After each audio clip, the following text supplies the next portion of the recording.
आदित्य रानूबाईची कथा ही श्रावण व पौष महिन्यातील रविवारी म्हटली जाणारी एक पारंपरिक मराठी व्रत कथा आहे, ज्यात सूर्यदेवाची पूजा केली जाते. ही कथा एका ब्राह्मणाच्या आयुष्यातील बदलाची कहाणी आहे, ज्याने नागकन्या आणि देवकन्याच्या सांगण्यावरून वसा घेतला आणि मौन स्नान आणि विड्याच्या पानावर आदित्य रानूबाईची रेखाटना पूजा केली. त्याला धनधान्य सुख मिळाले, अशी ही कहाणी आहे. चला तर मग या कहाणीला सुरुवात करूया. ऐका आदित्य रानूबाई तुमची कहाणी. 8 पाट नगर होते. त्या नगराचा एक ब्राह्मण होता. तो नित्याने समिधा, फुले, दुर्वा आणायला रानात जात असे. तिथे नागकन्या, देवकन्या वसा वसत होत्या. ब्राह्मणानं विचारलं, काय ग बायानू, कसला वसा वसताय? तो मला सांगा. तुला रे कसाला हवा? उठशील बाचशील, घेतलेला वसा टाकून देशील. ब्राह्मण म्हणाला, उतत नाही मातत नाही, घेतलेला वसा टाकत नाही.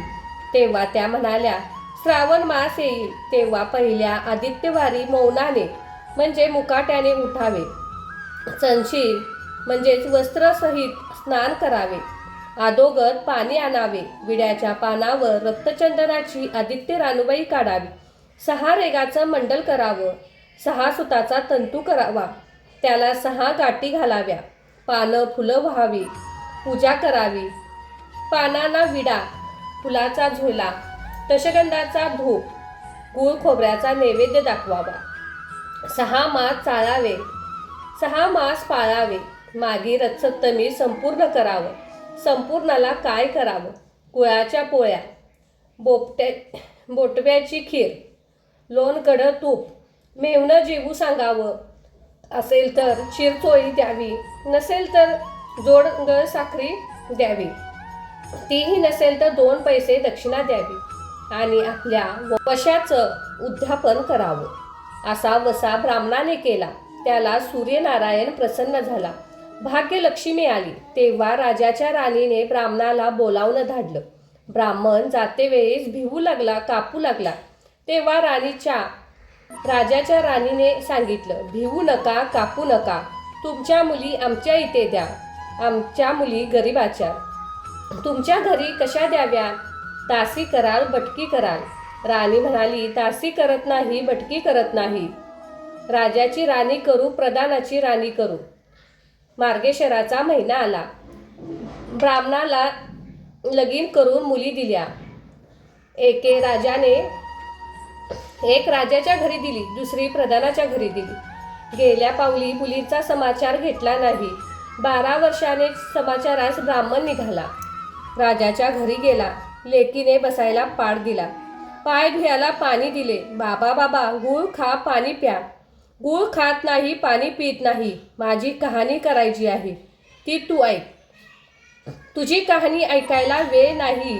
राजा पारदीला जाणार आहे, त्याला जेवायला उशीर होईल. तोच त्याच्या मनात त्याला राग आला. तेथून निघाला, प्रधानाच्या घरी गेला. तिथे पाहिलं आपला बाप आलाय म्हणून बसायला पाट दिला, पाय धुयाला पाणी दिलं. बाबा बाबा, गूळ खा, पाणी प्या. गूळ खात नाही, पाणी पित नाही. माझी कहाणी करायची आहे, ती तू अगोदर ऐक. तुझी कहाणी नको ऐकू तर कोणाची ऐकू? घरात गेली.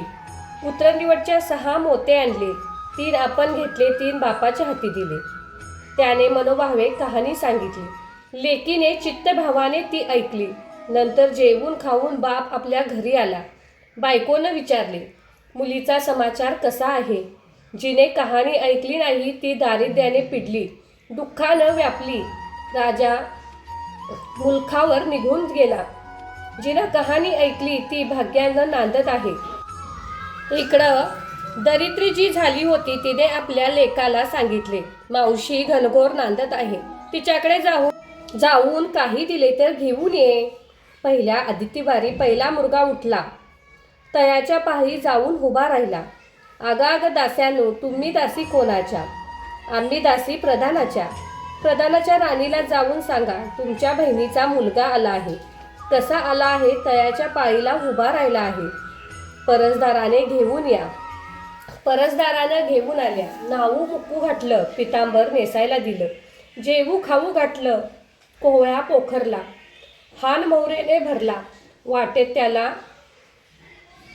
वाटेस आपल्या जाऊ लागला. तो सूर्यनारायण कावळ्याच्या रूपाने आला. हातचा कोहळा काढून नेला. घरी गेला. आईनं विचारलं, काय रे बाबा, मावशीने काय दिलं? देवानं दिलं, कर्मानं नेलं. कर्माच्या पुढे फळ उभं राहिलं. मावशीनं दिलं होतं ते सर्व गेलं. पुढे दुसऱ्या आदित्यवारी दुसरा मुलगा गेला. तळ्याच्या पायी जाऊन उभा राहिला. अगं दास्यानू, तुम्ही दासी कोणाच्या? आम्ही दासी प्रधानाच्या. प्रधानाच्या राणीला निरोप सांगा. त्यांनी सांगितलं. मग प्रधानाच्या राणीने त्याला घरी नेऊन नाहू माकू घातलं, पितांबर नेसायला दिलं, जेवू खाऊ घातलं, काठी पोखरून हान मोहरानी भरून दिली. बाबा, ठेवू नको, विसरू नको, जतन करून घरी घेऊन जा म्हणून सांगितलं. वाटेत सूर्यनारायण गुराख्याच्या रूपाने आला. हातची काठी काढून घेतली. घरी गेला. झालेली गोष्ट राणीला सांगितली. दैवानं दिलं ते सर्व कर्मानं नेलं. पुढं तिसऱ्या आदित्यवारी तिसरा मुलगा गेला. तळ्याच्या पारी उभा राहिला.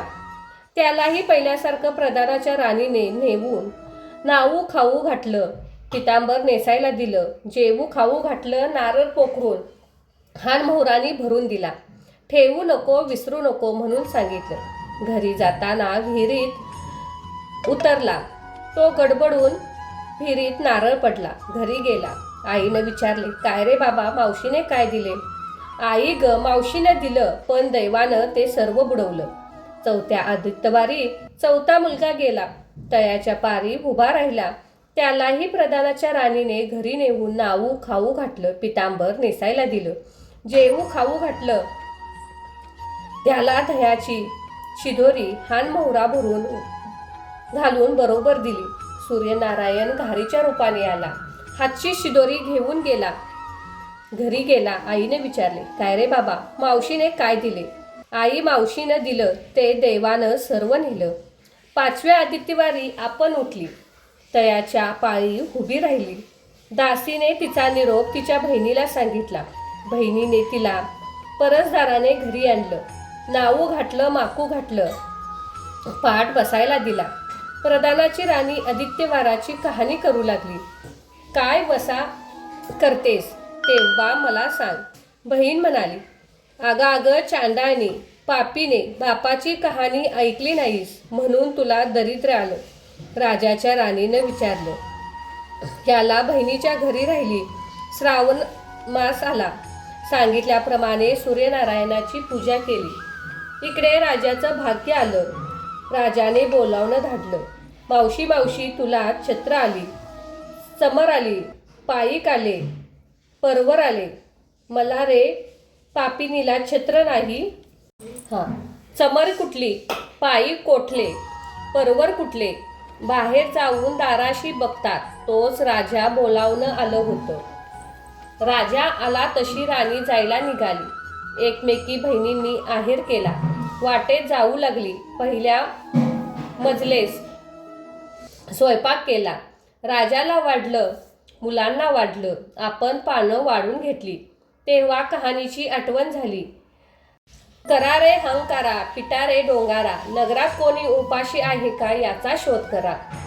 तुझ्या बाईची कहाणी ऐकून मला काय फळ, माझं पोट भरलं पाहिजे असं म्हणून राणीकडे आला. तशी 6 मोते राणीने घेऊन 3 त्याला दिले. 3 आपल्या हाती ठेवले. मनोभावे कहाणी सांगितली. चित्तभावाने त्याने ऐकली. त्याची लाकडाची मोळी होती ती सोन्याची झाली. तो म्हणाला, बाई बाई, कहाणी ऐकल्याचं एवढं फळ, मग वसा घेतल्याचे काय फळ? काय वसा आहे तो मला सांग. तुला रे वसा कशाला हवा? उठशील मागशील, घेतलेला वसा टाकून देशील. उठणार नाही, मागणार नाही, घेतलेला वसा टाकीत नाही. तेव्हा वसा सांगितल्या. पुढं दुसऱ्या मजलेस गेली. स्वयंपाक केला. राजाला वाढलं, मुलांना वाढलं, आपलं पान वाढून घेतले. तेव्हा कहाणीची आठवण झाली. करा रे अहंकारा, पिटा रे डोंगारा, नगरात कोणी उपाशी आहे का याचा शोध करा. उपाशी नाही, काही नाही, माळ्याचा मळा पिकत नाही, विहिरीला पाणी लागत नाही. असा एक माळी चिंतेने बसला आहे. त्याला हाक मारली. आमच्या बाईची कहाणी आहे. तो आला. राणीने 6 मोते घेऊन 3 आपण घेतली, 3 माळ्याला दिली. राणीने कहाणी मनोभावे सांगितली. चित्तभावाने माळ्याने ऐकली. माळ्याचा मळा पिकू लागला. विहिरीला पाणी आलं. तो म्हणाला, बाई बाई, कहाणी ऐकल्यावर एवढं फळ, मग वसा घेतल्यावर काय फळ? काय वसा असेल तो मला सांगा. मग राणी त्याला वसा सांगितला. पुढं 3ऱ्या मजलीस गेली. स्वयंपाक केला. राजाला वाढलं, मुलांना वाढलं. आपली पानं वाढून घेतली. तेव्हा कहाणीची आठवण झाली. करा रे हंकारा, पिटा रे डोंगारा, नगरात कोणी उपाशी आहे का याचा शोध करा. उपाशी नाही, काही नाही. एक म्हातारी तिचा मुलगा वनात गेला होता. एका डोहात पडला होता. एका सर्पाने खाल्ला होता. त्यामुळे चिंता करत बसली होती. तिला म्हणाली, तुमची आमच्या बाईची कहाणी ऐक. ती म्हणाली, कहाणी ऐकून मी काय करू? मी मुलासाठी रडते आहे. बरं, येते. मग ती राणीकडे आली. राणीने पहिल्याप्रमाणे तिला ही कहाणी सांगितली. तिने चित्तभावाने ऐकली. तिचा मुलगा वनात गेला होता, तो आला. डोहात पडला होता, तो आला. सर्पाने खाल्ला होता, तोही आला. ती म्हणाली, बाई बाई, कहाणी ऐकल्याचं एवढं फळ, मग वसा घेतल्याचं काय फळ? काय वसा आहे तो मला सांग. मग राणीने तिलाही वसा सांगितला. पुढे 4थ्या मजल्यास गेली. स्वयंपाक केला. राजाला वाढलं, मुलांना वाढलं. आपलं पान वाढून घेतले. तेव्हा कहाणीची आठवण झाली. करा रे हंकारा, पिटा रे डोंगारा, नगरात कोणी उपाशी आहे का याचा शोध करा. उपाशी नाही, काही नाही. कोणा डोळ्या मासाचा गोळा, हात नाहीत, पाय नाहीत असा एक मनुष्य रस्त्यामध्ये होता. त्याच्या अंगाला तांब्याभर पाणी ओतलं. पाल्या होत्या. तो उत्ताना केला. 6 मोते हाती, 3 मोते त्याच्या बेंबीवर ठेवली. 3 मोते आपण घेतली. राणीने सांगितली कहाणी. त्याने ऐकली. त्याला हातपाय आले. देह दिव्य झाला. त्याने राणीस वसा सांगितला. राणीने त्याचा वसा घेतला. 5व्या मुक्कामी घरी स्वयंपाक केला. सूर्यनारायण जेवायला आले. 7 दरवाजे उघडले. लोहगंगार पाणी तापवले. पक्वाने जेवायला केली. सूर्यनारायणास भोजनास बसवले. त्यांना पहिला घासाला केस लागला. ते रागवले. राजाच्या राणीला 12 वर्षे दारिद्र्य आले होते. तिने आदित्यवारी वळचणीखाली बसून केस विंचरले. काळ सावळं, डोईचा केस, वळचणीची काडी डाव्या खांद्यावरून टाकून दे. राजाच्या राणीला सूर्यनारायणाचा कोप झाला. तसा कोणाला होऊ नये. ब्राह्मणाने मोळी विक्याला.